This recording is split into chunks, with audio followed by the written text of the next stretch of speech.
Hello friends, कैसे हैं आप सब। मैं महक आप सबका स्वागत करती हूं आपके अपने चैनल ग्रेन फॉर ब्रेन में। दोस्तों, डायबिटीज़ एक ऐसी बीमारी है जिसने हमारे शरीर में एक बार घर कर लिया तो ये आसानी से नहीं जाती, साथ ही साथ अपने साथ सैकड़ों बीमारियां भी ले आती है। तो इस वीडियो में हम जानेंगे कि आखिर डायबिटीज़ होती कैसे है और ये हो ही ना इसके लिए क्या करें, और अंत में ये जानेंगे कि अगर ये हो भी गई है तो इसके क्या उपचार हैं और इससे कैसे बचा जा सकता है। वीडियो अच्छा लगे तो सब्सक्राइब और शेयर ज़रूर कर देना, साथ ही बेल आइकन भी प्रेस कर देना। डायबिटीज़ हो ही ना इसके लिए हमें ये समझना होगा कि आखिर डायबिटीज़ होती कैसे है। हमारे ब्लड में बढ़ता हुआ शुगर लेवल डायबिटीज़ का कारण बनता है।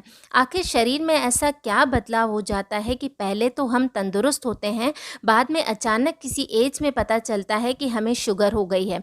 इसकी वजह है इंसुलिन नाम के हार्मोन्स। दोस्तों, हमारे शरीर में कई तरीके के हार्मोन्स अलग अलग ग्रंथियों से, कोशिकाओं से निकलते हैं। जैसे थायराइड भी एक तरीके के हार्मोन्स हैं जो गले में उपस्थित थायराइड ग्रंथि से निकलते हैं, और अगर उस ग्रंथि से निकलने वाले हार्मोन्स नियमित तरीके से न निकलें, अर्थात कम या ज़्यादा निकलें, तो आपको थायराइड की समस्या हो जाती है। इसीलिए हार्मोन्स का सही तरीके से बनना आपके लिए बहुत ज़रूरी है। उसी तरह इंसुलिन भी एक प्रकार के हार्मोन होते हैं जो पैनक्रियाज से निकलते हैं। जब भी हम कुछ खाते हैं तो हमारा शरीर उस खाने में मौजूद कार्बोहाइड्रेट को तोड़कर ग्लूकोज में बदलता है। इसके बाद पैनक्रियाज से निकलने वाले ये हार्मोन शरीर की कोशिकाओं को ये ग्लूकोज सोखने का निर्देश देते हैं, और यही एब्जॉर्ब ग्लूकोज हमारे लिए ऊर्जा का काम करता है, जिससे हम सारा दिन एक्टिव रह सकें और काम कर सकें। पर जब यही इंसुलिन हार्मोन्स कम निकलने लगे या इनका फ्लो रुक जाए तो हमारे ब्लड में शुगर की मात्रा बढ़ जाती है, क्योंकि ये कोशिकाओं द्वारा एब्जॉर्ब नहीं हो पाता। और यही वजह है कि इन बीमारियों के चलते हम एनर्जेटिक नहीं रहते और बार बार भूख का एहसास होता है, क्योंकि कोशिकाओं को ऊर्जा नहीं मिल पाती। डायबिटीज़ 3 प्रकार की होती है: टाइप 1, टाइप 2 और गेस्टेशनल डायबिटीज़। टाइप 1 वो डायबिटीज़ है जिसमें इंसुलिन हार्मोन्स बनते ही नहीं हैं, इसीलिए वक्त वक्त पर इंसुलिन के इंजेक्शंस लेने पड़ते हैं। जबकि टाइप 2 वो डायबिटीज़ है जिसमें इंसुलिन का निर्माण तो होता है, पर उतना नहीं जितना ज़रूरत है, और अधिकतर लोग इसी डायबिटीज़ का शिकार होते हैं। और गेस्टेशनल डायबिटीज़ गर्भवती महिलाओं में होती है। इसमें महिला और उनके बच्चे के लिए पर्याप्त मात्रा में इंसुलिन नहीं बनता। अगर डायबिटीज़ किसी को हो गई है तो उसके लक्षण हैं: प्यास ज़्यादा लगना, सामान्य से ज़्यादा पेशाब होना, थकान महसूस होना, बिना प्रयास के वजन कम होना, आँखों की रोशनी कम होना, घाव भरने में समस्या होना। यहाँ हमने बात की कि डायबिटीज़ होती क्या है। अब हम बात करेंगे कि आखिर ऐसा क्या किया जाए कि डायबिटीज़ हो ही ना। हमारे शरीर में बहुत सारे हार्मोन्स अलग अलग जगह से स्रावित होते हैं और इनके अलग अलग काम हैं। हमें ये ध्यान रखना होगा कि इन हार्मोन्स का स्राव नियमित और नियंत्रित रहे। इसके लिए सबसे ज़्यादा और सबसे महत्वपूर्ण काम है एक्सरसाइज करना, और शरीर के लगभग हर हिस्से की एक्सरसाइज करना, ताकि बॉडी का हर एक पार्ट एक्टिव रहे। सर से लेकर पाँव तक हर हिस्से को कम से कम 2-2 मिनट दीजिए। पहले सर, फिर गर्दन, फिर शोल्डर, फेफड़े, पेट, कमर, फिर टांगे, सब की एक्सरसाइज आपको आती ही होगी, नहीं भी तो आसानी से यूट्यूब पर मिल जाएगी। अगर हम इतना समय हमारे शरीर के लिए नहीं निकाल सकते तो इतना समय शरीर डॉक्टर के पास रहने में ज़रूर ले लेगा। इंसुलिन हार्मोन्स के लिए मंडूकासन और कपालभाति काफ़ी कारगर रहते हैं। इसके अलावा खाने पर ध्यान देना ज़रूरी है।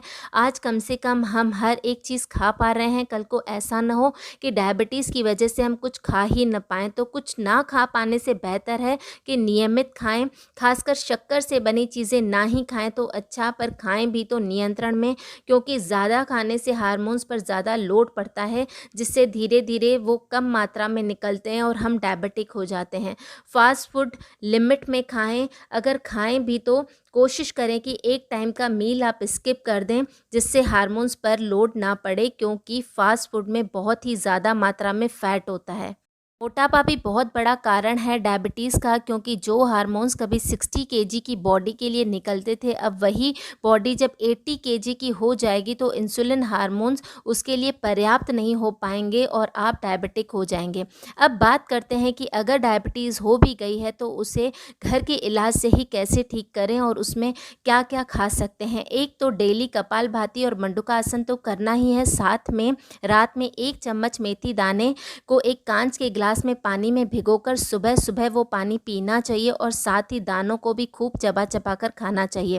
3-4 महीनों तक ऐसा करने से डायबिटीज़ ख़त्म हो जाती है। दूसरा, एलोवेरा के पत्ते को बीच से काटकर उसका रस एक गिलास में टपकने दें। रोज़ाना 3-4 चम्मच ये एलोवेरा का रस 3-4 महीनों तक पीने से भी डायबिटीज़ ख़त्म होती है। इसके अलावा तुलसी के पत्तों का काढ़ा और जामुन की गुठलियों का बना पाउडर भी डायबिटीज़ के लिए फ़ायदेमंद होता है।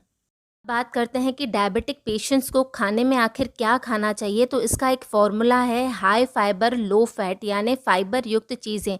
दालों में मूंग की दाल, तुअर दाल, मसूर दाल और चने की दाल सबसे ज़्यादा फाइबर वाली होती हैं, इसलिए इन दालों को खाएं। सब्जियों में आलू को छोड़कर सब सब्जियां, खासकर हरी पत्तेदार सब्जियां, सेम, फली और करेला सबसे ज़्यादा अच्छा होता है। अन्न में ज्वार में सबसे ज़्यादा फाइबर है, फिर बाजरा, फिर मक्का और गेहूं में सबसे कम फाइबर होता है। इसलिए ज्वार बाजरे से बनी रोटी डायबिटिक पेशेंट्स के लिए बहुत अच्छी होती है। फलों में वैसे तो प्राकृतिक मीठे फल खाए जा सकते हैं क्योंकि वो मोनोसैकेराइड होते हैं जो आसानी से पच जाते हैं, पर शुगर से बनी कोई भी चीज़ न खाएं। डायबिटीज़ में खट्टे फल खाना सही रहता है। हर वो फ्रूट जिसमें सिट्रिक एसिड होता है, जैसे संतरा, मौसम्बी, जामुन, द्राक्ष, टमाटर आदि। दूध में देसी गाय का दूध, वो भी मलाई निकला हुआ पिएं। दही भी उसी दूध की जमानी चाहिए। इस प्रकार ये सब उपाय करके आप डायबिटीज़ से हमेशा के लिए मुक्ति पा सकते हैं। तो दोस्तों, कैसा लगा आपको आज का ये वीडियो, कमेंट बॉक्स में ज़रूर बताएं। मिलते हैं अगले वीडियो।